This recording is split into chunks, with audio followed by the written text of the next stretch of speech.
Welcome to Let's Get Cooking. It's your girl Rashida, and I'm going back a little bit. I'm digging in the crates. I'm going to show you how to make this wonderful pineapple upside down cake. But first, don't forget to subscribe. Have you subscribed? Alright, well let's start baking.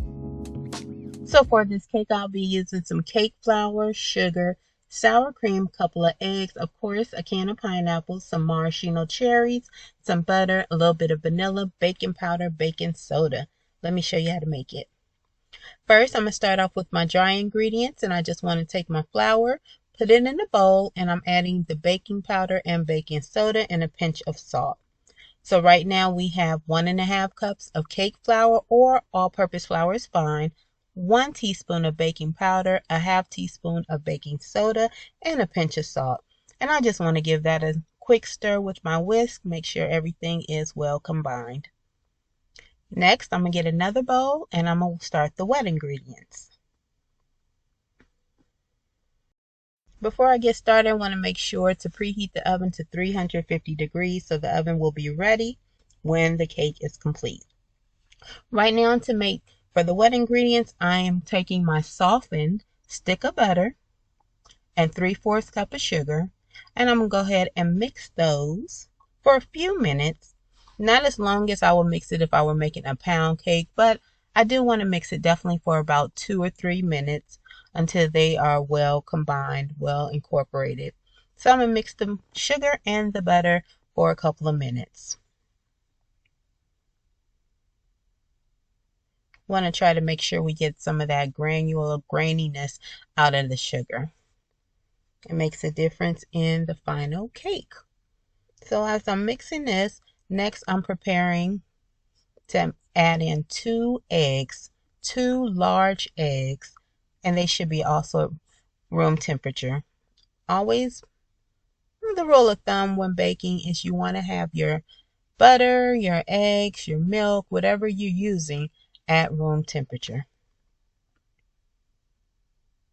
So now I'm going to add in 2 eggs. I've combined my butter, I've combined my sugar.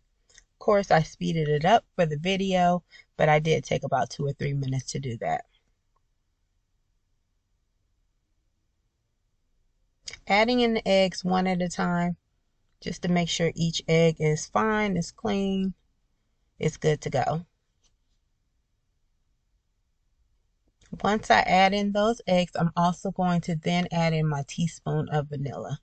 At this point, I'm going to go ahead and use my mixer, my hand mixer, and I'm going to combine these ingredients. Right now we have the butter, the sugar, the eggs, and the vanilla.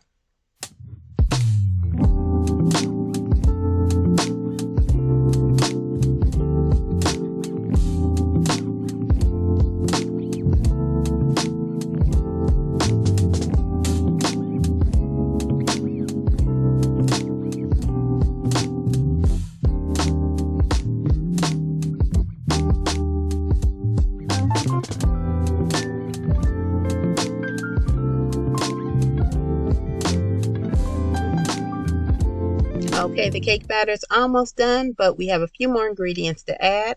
I'm adding in a 1/3 cup of sour cream. I will also add in 2 tablespoons of milk and also a 1/4 cup of pineapple juice. And that's just the pineapple juice that comes from the can of pineapples that we're using. Just take a 1/4 cup of that juice and we're going to add that in also. At this point, it's time to mix the dry ingredients into the wet ingredients, and this is where the milk and the pineapple juice will come into play. So we're alternating, adding a 1/3 cup of the dry ingredients, not a 1/3 cup, a 1/3 of the dry ingredients. Give that just a quick mix. Then you add in your liquid, part of your liquid, and that's going to be the pineapple juice. Then I'm going to add back in another 1/3 of the dry ingredients, the liquid, and I'm going to end with the dry ingredients. So when adding liquid and flour to a cake batter, you want to start with your dry ingredients and then you want to end with your dry ingredients. In between that, you're adding in your liquids. So it went flour, pineapple juice, flour, pineapple juice and milk, flour. Then I'm going to give that a quick mix. not to over mix. I'm going to mix it real quick, and then I'm going to use a hand mixer to mix the rest of it, because I want to make sure not to over mix the batter, because that will make for a tough, dense cake.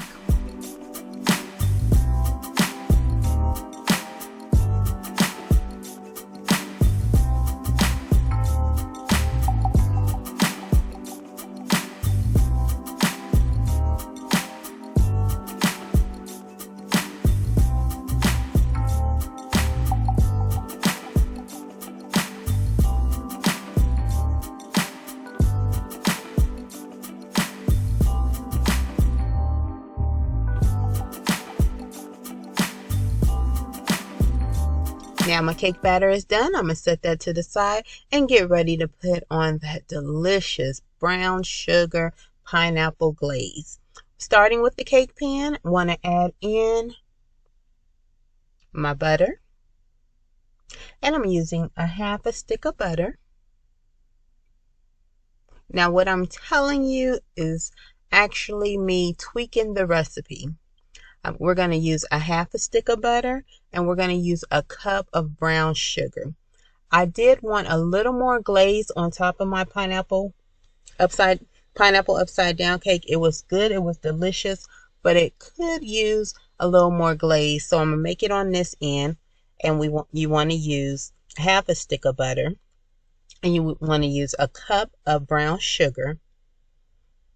I think this cake takes about 10 pineapples, basically the whole can of pineapples. 7 of them went into the pan, and then I used the remaining 3, cut them in half, and put them on the side of the cake pan. So I used the whole can of pineapples.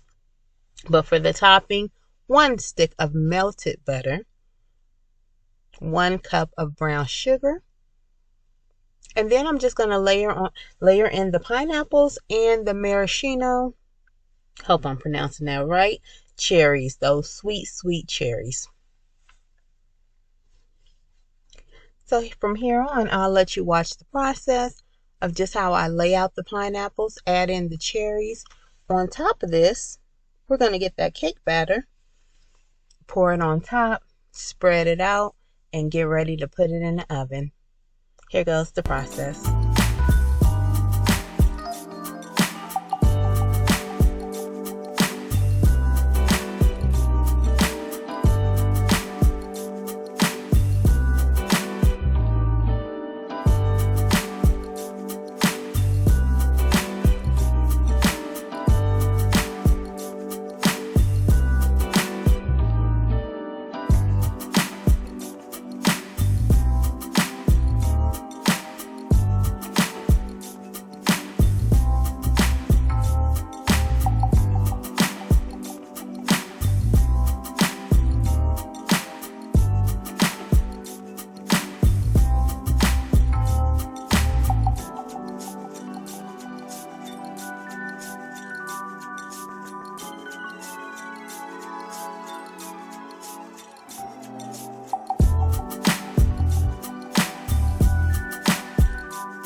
That final pour is the batter over the pineapples and cherries, and then I want to smooth that out so that'll bake evenly in the oven. Oven is at 350 degrees once again, and I'm going to bake this upside down pineapple upside down cake for 40 to 45 minutes. I would definitely start checking at 40 minutes. And your check is a simple toothpick or knife down the middle. If it comes out clean, no moisture, no crumbs, no cake batter on it, then you know your cake is ready. So it's ready to go in the oven. Voila, just like that, the pineapple upside down cake is complete. Look, you guys, if you look close enough, you can see the steam coming off of it. I let it sit in the pan for about 10 to 15 minutes, and then I inverted it, which means I just took my plate, put it on top of that cake pan, turned it upside down, and this is how it turned out, just like it's supposed to. Hot and steamy, yummy and delicious is this pineapple upside down cake. I'm so glad that I took the time to make it. It have been years since I've had one, and it still remains undoubtedly a very delicious cake. As always, thanks for coming in the kitchen. Thanks for baking with me today. Today we baked this cake. Until next time, have a blessed day and a blessed week. Please, please remember to subscribe. Stop right now. Subscribe. Click the button. Thank you in advance.